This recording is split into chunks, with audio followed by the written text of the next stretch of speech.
Alright, this is my bike check. It's not really a bike check because I want to show how good my bike is, because it sucks. But I've seen a couple of them. Just want to try to do one. I'm going to start with the front wheel. I got GT tires. They're nice, wide, they're real smooth. I've got GT pegs, front and back. I've got GT rims. And then I've got awesome skull crossbone inner tube caps. I've got both front and back brakes. Yeah, I know. I'm a beginner. Sue me. A gyro, or detangler, or whatever they call it. I've got GT fork, GT handlebars. I have electric grip, and by that I mean electrical tape on around my grip. I was getting too many blisters from the regular grip, so I need something smoother on there. GT seat.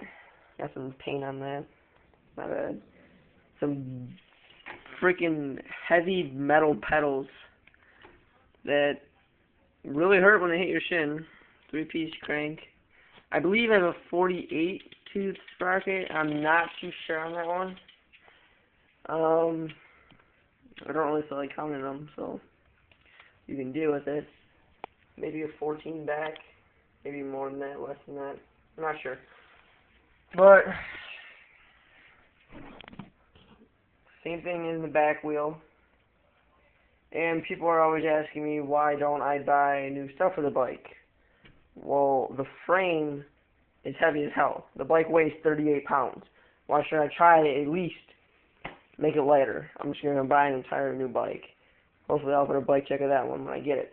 It'll be a while because I'm going to start saving up today. I need about $300. I will probably be making a video of me riding this one, so I can see any improvement of me doing anything when I buy the new bike. Alright, so watch for that video, and it should be less than a month. Alright, see ya.